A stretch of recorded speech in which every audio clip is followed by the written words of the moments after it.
Well, the humanitarian effort in Afghanistan is a mind-numbing task, which our next guest knows plenty about, helping to rescue 8,900 people on the ground in Kabul. Joining us now, an NGO volunteer, retired mixed martial artist, U.S. Army sniper and Green Beret, Tim Kennedy.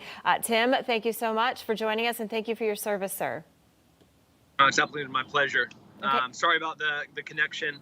We're en route between refugee camps, and we're short on time. So please forgive my poor connection. No, it's great. I appreciate you being able to talk to us for a little bit. All right, Tim, you've been part of countless rescue efforts in Afghanistan. Talk about that experience and what are the biggest challenges, because the biggest question is, how are we going to get all of these Americans out in time?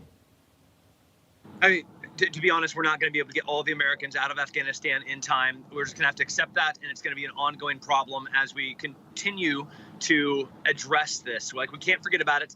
This is dangerous, and there are over 10,000 Americans still in Afghanistan.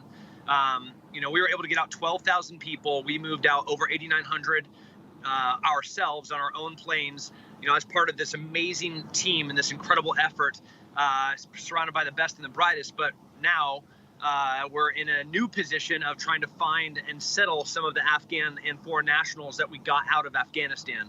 So the Americans get to go home, but that's what we're doing right now, is trying to find the right place for everyone else. How do you do that?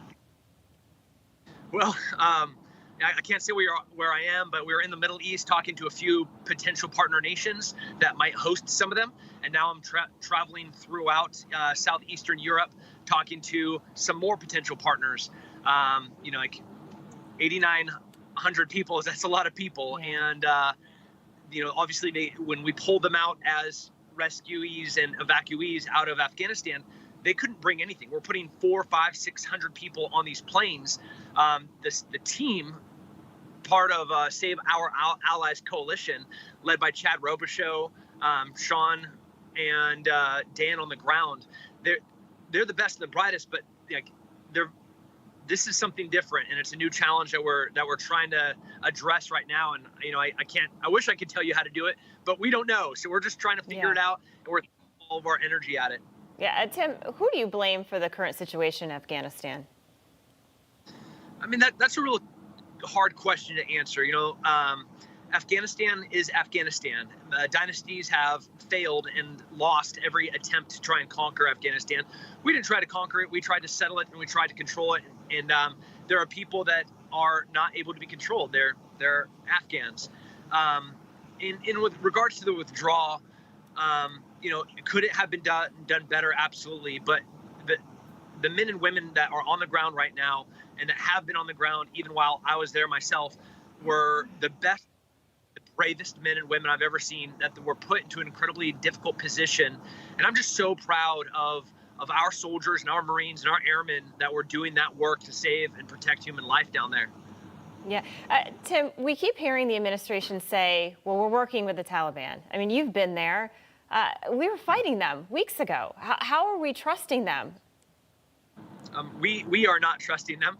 I am not trusting them. When we were trying to find rat lines, my boss, Sean G, and Kevin, I was crawling through these culverts and around this concertina wire, and we come around this building, we look up, and there's a sniper position, an LPOP position of the Taliban, looking for people trying to sneak on base to get out.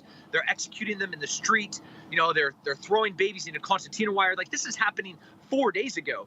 So I think it would be naive and really pathetic if anybody is going to assume that the Taliban overnight is going to be anything else besides the thugs and gangsters and monsters that they are. They push gays off rooftops. They hang women that try and get an education. They throw acid on little girls. I've seen it personally, where they throw acid on little girls to go to school. So not for a moment.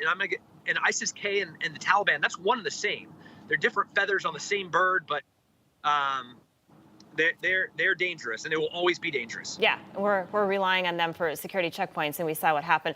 Tim, finally, you said you're asking people to share your message and donate at SaveOurAllies.org. It's a new veteran and military support coalition that works to ensure Afghan personnel and their families are protected from violence by evacuation to safe countries. Now, they've evacuated over 12,000 people from Afghanistan.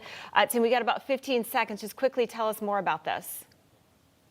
The Save Our Allies Coalition, Mighty Oaks, and the Independence Fund, Chad Robichaud and Sarah, both brilliant minds that put together an amazing team. I was humbled to be part of it, but we need help. We have thousands of people that we need to place, and the job is not done. People cannot stop talking about Afghanistan. Otherwise, we're going to lose the energy and we're going to lose the impetus of trying to save this problem. Okay. Well, we hope that people certainly are able to do that. Tim Kennedy, thank you for all that you're doing. Please stay safe. Yes, take care. Okay, thank you. Rob? Just so interesting, Allison. By the way, I hope he comes back and sees us, but what a brave guy right there. Thank you to Tim Kennedy. We appreciate that. Hey, I'm Rob Finnerty. Thanks for watching. If you enjoyed this video, please join the conversation in the comments below. Don't forget to subscribe, too. Hit the bell icon to be alerted to breaking news. And remember, there's a whole lot more on Newsmax TV, America's fastest growing cable news network. Newsmax TV, we're real news for real people.